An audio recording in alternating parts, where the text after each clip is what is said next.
Good morning students. आज हम पढ़ेंगे हिंदी व्याकरण। हिंदी व्याकरण में पढ़ेंगे स्वर संधि। ठीक है, इससे पहले हम संधि के बारे में पढ़े हैं। संधि की परिभाषा क्या होती है और संधि के कितने प्रकार होते हैं ये पढ़े हैं हम। लेकिन यहाँ से स्वर संधि के बारे में पढ़ेंगे, जो कि संधि का ही एक रूप है, संधि का ही एक प्रकार है स्वर संधि। उसको हम विस्तार से पढ़ेंगे यहाँ पर। ठीक है, स्वर संधि के निम्नलिखित 7 भेद हैं। ठीक है, पहला है दीर्घ संधि। जब ह्रस्व या दीर्घ स्वर अ छोटी छोटा ऊ या आ बड़ी ई बड़ा ऊ के बाद भी इन्हीं स्वरों का ह्रस्व या दीर्घ रूप आए तो वे दोनों मिलकर दीर्घ हो जाते हैं। ठीक है, जब ह्रस्व या दीर्घ स्वर अ छोटी छोटा ऊ या आ बड़ी ई बड़ा ऊ के बाद भी इन्हीं स्वरों का ह्रस्व या दीर्घ रूप आए तो वे दोनों मिलकर दीर्घ हो जाते हैं। जैसे पर, धन, अधीन। पर पहला शब्द है, इसकी अंतिम ध्वनि पर आ रही है ना, पर अ। और अधीन दूसरा शब्द है, इसकी पहली ध्वनि अ और अ को जोड़कर आ बना है। इस प्रकार पर की अंतिम ध्वनि अ और अधीन की पहली ध्वनि अ, इन दोनों को आपस में जोड़कर पराधीन शब्द बना है। ठीक है, दूसरा है शिव, धन, आलय। शिव पहला शब्द है, इसकी अंतिम ध्वनि शिव अ और आलय दूसरा शब्द है, इसकी पहली ध्वनि आलय आ है। तो अ और आ को जोड़ने पर आ बनता है। इस प्रकार शिव की अंतिम ध्वनि अ और आलय की पहली ध्वनि आ, इन दोनों को आपस में जोड़कर शिवालय शब्द बना है। तीसरा है ये उदाहरण, विद्या, धन, अर्थी। विद्या पहला शब्द है, इसकी अंतिम ध्वनि क्या है आ और अर्थी दूसरा शब्द है, इसकी पहली ध्वनि अ। तो आ और अ को यहाँ पर जोड़ा गया है, जो कि आ बना है। ठीक है, आ और अ को जोड़ने पर आ बनता है।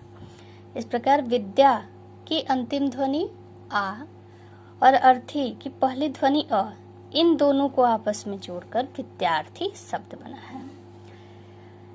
अगला है महा, धन, आत्मा। ठीक है, महा पहला शब्द है, इसकी अंतिम ध्वनि महा आ है और आत्मा दूसरा शब्द है, इसकी पहली ध्वनि आ है। आत्मा आ रहा है ना, आ और आ को जोड़ने पर आ ही बनता है। इस प्रकार महा पहला शब्द है, इसकी अंतिम ध्वनि आ और आत्मा दूसरा शब्द है, इसकी पहली ध्वनि आ, इन दोनों को आपस में जोड़कर महात्मा शब्द बना है। रवि, धन, इंद्र। ठीक है, रवि पहला शब्द है, इसकी अंतिम ध्वनि रवि, रवि क्या है, छोटी है। धन, इंद्र, इंद्र दूसरा शब्द है, इंद्र की पहली ध्वनि क्या है, इंद्र, ई आ रहा है। ठीक है, तो छोटी ई और छोटी ई दोनों को आपस में जोड़कर बड़ी ई बनता है। इस प्रकार रवि पहला शब्द है, इसकी अंतिम ध्वनि ई और इंद्र दूसरा शब्द है, इसकी पहली ध्वनि ई, इन दोनों को जोड़कर रविंद्र शब्द बना है। और यहाँ पर रविंद्र व पर बड़ी ई की मात्रा लगाया गया है, यहाँ पर दीर्घ रूप हो गया है। ठीक है, इन्हीं स्वरों का यहाँ दीर्घ रूप हो गया है। परि, धन, इच्छा। परि पहला शब्द है, इसकी अंतिम ध्वनि परि, परि क्या है, छोटी है। और इच्छा, इच्छा दूसरा शब्द है, इसकी पहली ध्वनि ई है, जो कि बड़ी ई है। परि और इच्छा इन दोनों को जोड़ा गया है आपस में। ठीक है, लेकिन इसमें क्या है, पहला शब्द है जो परि, इसकी अंतिम ध्वनि छोटी ई है और इच्छा ये दूसरा शब्द है, इसकी पहली ध्वनि बड़ी ई है। तो छोटी ई और बड़ी ई को जोड़कर एक बड़ी ई बना है। ठीक, इस प्रकार परि पहला शब्द है, इसकी अंतिम ध्वनि छोटी ई और इच्छा दूसरा शब्द है, इसकी पहली ध्वनि बड़ी ई, इन दोनों को आपस में जोड़कर परीक्षा शब्द बना है। और यहाँ पर दीर्घ बड़ी मात्रा लगाई गई है। ठीक है। दूसरा है रजनी धन ईश। रजनी पहला शब्द है, इसकी अंतिम ध्वनि रजनी ई है, बड़ी है, धन ईश। ईश दूसरा शब्द है, इसकी पहली ध्वनि क्या है, ईश, यह भी बड़ी ई है। तो बड़ी और बड़ी ई को जोड़ने पर भी बड़ी ई ही बनता है। ठीक है। इस प्रकार रजनी पहला शब्द है, इसकी अंतिम ध्वनि बड़ी ई, और ईश दूसरा शब्द है, इसकी भी पहली ध्वनि बड़ी ई है। दोनों को आपस में जोड़कर रजनीश शब्द बना है, और यह भी बड़ी ई की मात्रा लगाया गया है। ठीक है। शु धन उक्ति। शु पहला शब्द है, इसकी अंतिम ध्वनि शु, शु, यह भी छोटा ऊ ही है। ठीक है।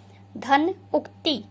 उक्ति दूसरा शब्द है, इसकी पहली ध्वनि ऊ, छोटा ऊ है।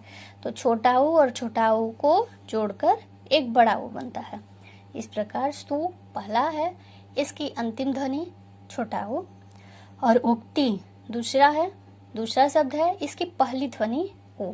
इन दोनों को आपस में जोड़कर शुक्ति शब्द बना है। लेकिन यहाँ पर मात्रा जो लगाई गई है स्वर की, यह दीर्घ है, बड़ा रूप है। ठीक है। इसका शेष भाग अगले वीडियो में।